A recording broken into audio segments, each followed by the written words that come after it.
भाई मैं तो सलाम ठोकता हूँ उन लोगों को जो इन पापा की परियों को स्कूटी या बाइक चलाना सिखाने के चक्कर में अपनी जान की ही बाजी लगा देते हैं।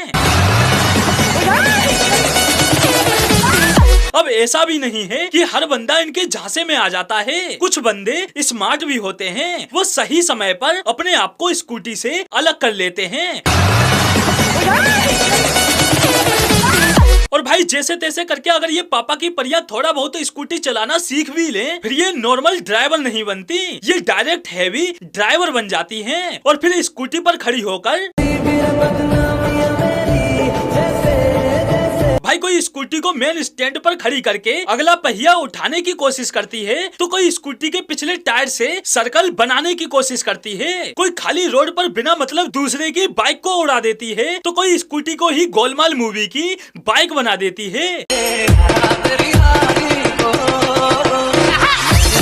भाई इनकी इस हैवी ड्राइविंग स्किल्स की वजह से इनकी स्कूटी भी इनसे इतना नाराज हो जाती है कि खुद से ही ये कहते हुए चल पड़ती है, ओ भाई उड़ाओ मुझे उड़ाओ, मैं इस दुनिया से छुट्टी चाहता हूँ। और भाई इनका दिमाग वो तो भाई कमाल है भाई, कमाल है, कमाल। मतलब भाई जहाँ इन्हें स्कूटी दौड़ाने की जरूरत नहीं होती वहाँ ये स्कूटी फुल स्पीड में दौड़ाती हैं और जहाँ सच में स्कूटी दौड़ाने की जरूरत होगी वहाँ स्कूटी छोड़कर खुद ही दौड़ पड़ेंगी।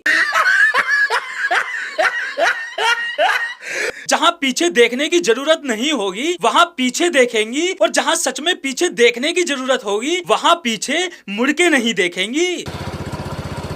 मतलब आखिर तक बंदी ने पीछे नहीं देखा, जबकि तमाम स्पेस मौजूद था, स्कूटी निकालकर आगे से ही जाएगी। भाई बस पापा की परियों की इन्हीं हरकतों की वजह से इनकी स्कूटी इनसे इस कदर नाराज रहती है कि इनके साथ राइड करना तक पसंद नहीं करती, वो अकेले ही चल पड़ती है।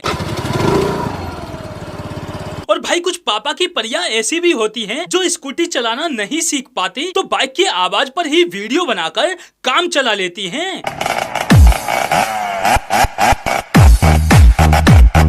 लेकिन अफसोस रियल लाइफ छोड़ो, रियल लाइफ में तक इनसे स्कूटी नहीं चल रही। आखिर सस्ती एक्टिंग वाले टिकटॉक ये जो ठहरे, पापा की परियां लगी हुई हैं दोनों हाथों से एक्सीलरेटर देने में। मेरी तो भाई ये समझ नहीं आ रहा कि ऐसी कौन सी स्कूटी बनाने वाली कंपनी आ गई जो एक के बजाय स्कूटी में दो एक्सेलरेटर दे रही हैं, जो ये लगे हुए हैं दोनों हाथों से एक्सेलरेटर देने में। तो भाई लोग आज के लिए बस इतना ही, फिर मिलते हैं अगली वीडियो में।